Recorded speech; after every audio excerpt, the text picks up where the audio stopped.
بسم اللہ الرحمن الرحیم۔ قضائے عمری ادا کرنے کا آسان طریقہ۔ نماز ارکان اسلام میں سے ایک بہت ہی اہم رکن ہے اور یہ بہت ہی اہم عبادت ہے۔ قرآن کریم میں متعدد مقامات پر نماز پڑھنے کا حکم دیا گیا ہے اور احادیث مبارکہ میں بھی اس کے ادا کرنے کی سخت تاکید آئی ہے۔ اگر کسی عذر شرعی یا اپنی کوتاہی کی وجہ سے نماز قضا کر دیں تو ان کو جلد از جلد ادا کرنا چاہیے، اس لیے کہ زندگی کا کوئی بھروسہ نہیں ہے۔ قیامت کے دن سب سے پہلے نماز ہی کے بارے میں باز پرس ہوگی، یعنی سوال جواب ہوں گے، اور پہلے اسی سے متعلق حساب و کتاب ہوگا۔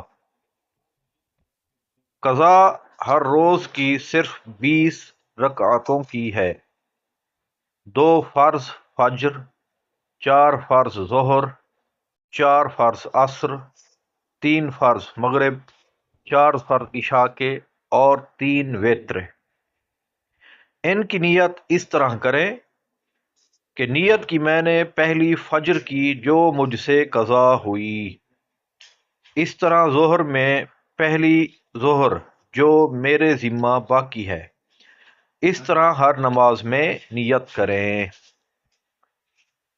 قضا نمازوں کی کثرت کے پیش نظر شریعت مطہرہ میں ایسے شخص کے لیے یہ بھی جائز ہے کہ رکوع و سجدے میں 3 بار تسبیح پڑھنے کے بجائے صرف ایک مرتبہ رکوع میں اور ایک مرتبہ سجدہ کی تسبیح پڑھنے پر اکتفا کرے۔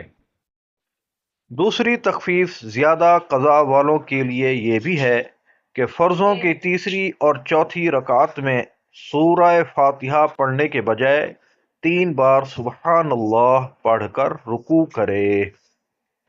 تیسری آسانی یہ ہے کہ آخری التحیات کے بعد درود ابراہیمی اور دعا کی جگہ اللہم صلی علی محمد وآلہ پڑھ کر سلام پھیر دیں۔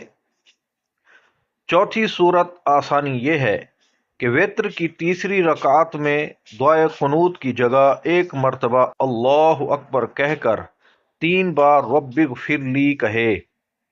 اوقات مکروہہ میں نماز، سجدہ تلاوت اور سجدہ شکر ادا نہیں کیے جا سکتے۔ مکروہ اوقات 3 ہیں: طلوع آفتاب، نصف النہار اور غروب آفتاب۔ اللہ تبارک و تعالی ہم سب کو اپنی نمازیں صحیح طرح سے ادا کرنے کی توفیق عطا فرمائے۔ صلو علی الحبیب صلی اللہ تعالی علی محمد صلی اللہ علیہ وآلہ وسلم۔ توبوا الی اللہ، استغفر اللہ۔